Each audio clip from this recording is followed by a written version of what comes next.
Hey everyone, how are we all doing? This video is actually going to be filmed in Cambridge. I was planning on going there this Saturday. I did go to Cambridge, but unfortunately we had Storm Bert. They always give them brilliant names. I don't know why it's called Storm Bert, but I was going to do a video on street photography and the methods that I go through to get the photos that I do. I've done a previous video talking about how I don't plan my shoots, so I thought it'd be quite interesting to go through what I actually do, and especially street photography, given how various the scenarios can be and the type of things that I do. So I thought it might be quite interesting to talk about those. So as everyone should know on the channel, if you are new here, I shoot with a Fujifilm X100VI, and I thought it'd be interesting to talk about what mode you should be looking to shoot in. It doesn't matter if you've got a Fujifilm or whatever camera you have.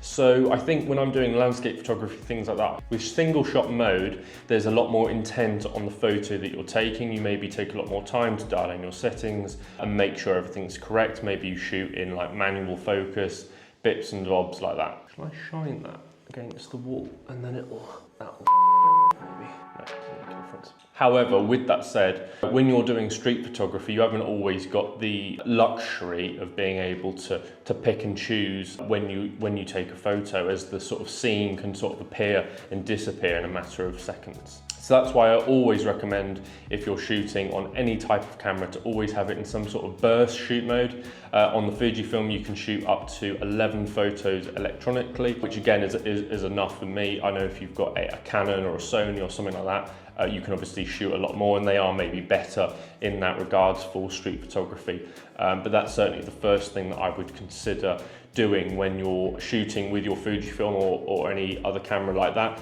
Put it in burst mode, and then you've got the peace of mind of knowing, one, you've got more chance of getting the scene you wanted. Two, there's more chance of it being in focus. Three, maybe what I've found a few times is when I've been trying to shoot a particular scene, something else has come into the scene that actually adds to it and that I like. I didn't necessarily know I was going for, but using burst photography, I was able to catch, maybe 20, 30, 40 images of the same scene, and you can see how it unfolds and you can pick out the best photo. The only downside to this, of course, is if you're just trying to pull your photos straight from the camera and upload them to Instagram, there's a lot more of the same photos to go through. So there's a bit more of a process, maybe plugging into your PC, reviewing all the photos. And obviously you end up with a lot more photos, which again, we talked about on this channel, how the Fujifilm camera, especially if you shoot in RAW, they're quite big files. So obviously there's more of those files. You've got to store them somewhere, transfer them somewhere, review them. So it's a lot more work doing that. Next up, this is going to be a bit of a controversial one maybe, but it's shooting in no manual mode. So a bit of a strange way to say actually, but shooting in auto settings. For a lot of professional photographers, this might seem like a bit of a sin, but I've got absolutely no problem in shooting in automatic mode on my Fujifilm. I think the way I typically shoot, especially with the film recipes that I have, is I will stick things in auto. Of course, I have certain parameters, so I'll have my shutter speed set to a minimum speed, and the same with my ISO, that'll be set to a maximum speed. So obviously it's in those parameters, but it's up to the camera to determine within those parameters what it fits the scene. And then for me, I use the exposure dial, so obviously the Fujifilm with its tactile buttons is great for that, and I'll normally bounce between sort of 0.3 to all the way to maybe 3.0 overexposure, and I'll sort of play with those settings again depending on the scene. So that's what I'll use to correct the scene how I want it, and that works really well for me, especially in those scenes where again you've got split seconds to decide how you want to shoot the scene, so you can quickly just turn that dial and it's absolutely perfect. But I really wouldn't be discouraged from shooting in automatic mode. A lot of cameras nowadays, especially with their AI intelligence and all these types of things, they're really quite good at knowing what the scenes needs. And obviously if you set those parameters, so like for me with my shutter speed, I set it at 1/25. So I know that it won't ever get sort of choppy or freezy. And again, if I was looking for maybe that blurry background, that blurry shot, again, I could change that to 3-5 seconds, whatever it needed. And again, with my ISO, I set it to 1600, I believe. I mean, for me, ISO, especially with the Fujifilm, using film recipes and things like that, that you get grainy photos anyway. So I think you could probably set it higher for night photography, but I normally shoot in the day, so it's never really an issue. But it's up to 1600 is what I'm comfortable with. For a lot of people, it might be 800 or 1000. And again, it just picks, and those parameters worked really well for me. I certainly get the photos that I like out of it. Nothing's ever blurry, and again, it ties quite nicely in with the burst photography, with that shutter speed. And it's certainly a good combo and a starting place that maybe you guys could think about if you're just getting into it. And I think that moves us on to our next point. So talking about shutter speeds, depending on the scenes that you're trying to get. So if you're trying to get those blurry backgrounds that you see, maybe you've seen, people at a train station or things, and they've got the train going past or a bus, London buses are a really popular thing. You want to think about shutter speed and being very intentional with that shutter speed. I've only really ever dabbled with the sort of blurry background. It's not how I like my photography to be, but you'd want to, again, be intentional. So set it in those parameters. Some people, I think it's 3 or 5 seconds, things like that. Obviously the Fujifilm has a built-in ND that really helps drop down that shutter speed, which is really nice for that. But again, for me, I prefer to set it a lot higher to make sure that I capture everything that's nice and sharp, and that the autofocus does keep up with the rest of the camera. So for me, it's 1/25 or maybe even 250, something like that. So I know it's millimeter sharp, especially if you're trying to capture animals, squirrels, dogs, birds. Trying to list every animal you can find in a city, whatever that might be. It could be parrots if you're somewhere exotic. So that's something that you really want to think about. I'd leave ISO and aperture. Realistically, I think, especially with the Fujifilm, you can't get down to like f1.2 or f1.4. So you're never going to get that super blurry background.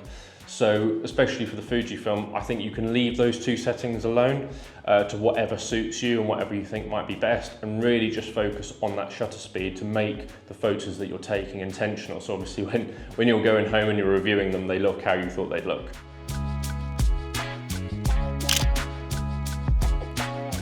The next point I want to make, it's not really a tip, it's more of a bit of a challenge. So for me, often when I'm out shooting at cities, I'm not alone. So I'll either be with my partner, or maybe her parents, or some friends, or they might be business colleagues, clients, whatever it might be. I'm very rarely alone when I'm shooting.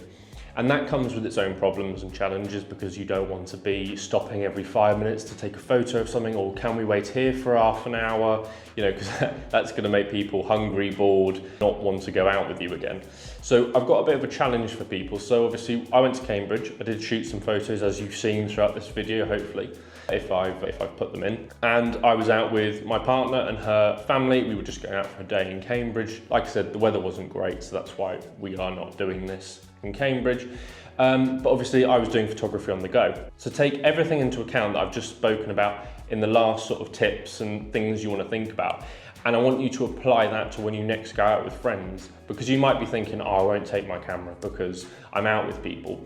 But if you've got your settings set up correctly for shooting, especially street photography, there's no reason why you can't take your camera and be taking those snaps as you're moving along. Yes, you might need to stop for a couple of seconds, but if you're a fast walker or quite tall like myself, you can catch up with people quite quickly. And it's something you really want to think about. I know for me, throughout the whole day, that's exactly what I was doing. Tell the people that you're with, listen, I will be taking some photos, don't wait up for me, or maybe they're going to do some shopping, Zara, Hollister, things like that. Say, oh, you go shopping for half an hour and just wander around for a bit, fit in your photography around the rest of your life. I'm not a professional, and I'm sure a lot of the people watching at home aren't. So we've got to try and fit in our photography where we can, because it always can't be about, oh, this weekend I want to go and shoot this. That would be lovely to have, but of course, unless you've got a partner that's also a photographer, lucky you, it's sort of things that you have to put up with. And that's it. It's a bit of a shorter video today, but it's been something I've been thinking about all week. Obviously, I want to sort of run through the processes. It helps me as a creative, running through the different processes that I use and actually thinking about them and trying to explain them really helps me understand and learn them a bit better. But they're just some quick tips and my own thoughts about, especially with the Fujifilm camera, being a travel focused camera and obviously a street photography camera. I think it's good to have these different things in mind, and don't be off put by the fact that you think the camera is quite old retro looking that it can't keep up with Sony's and Canon's, it certainly can. And if you have these correct settings, you can certainly get the images that you're after. So yeah, I hope this was helpful. If anyone's got any other tips they'd like to share, or any other suggestions on how you can get even better photos, I'd absolutely love to hear them. I think it's helpful for everyone to understand different viewpoints and different tips that obviously people use on a daily basis.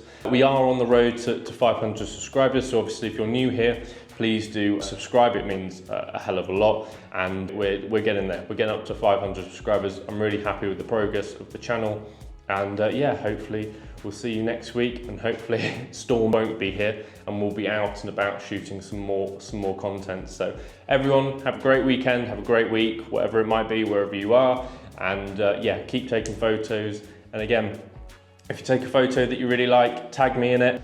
However you can, I'm on Instagram and all these kind of things. Please do tag me, I'd love to see them, and share any of the tips that maybe you found helpful in this video.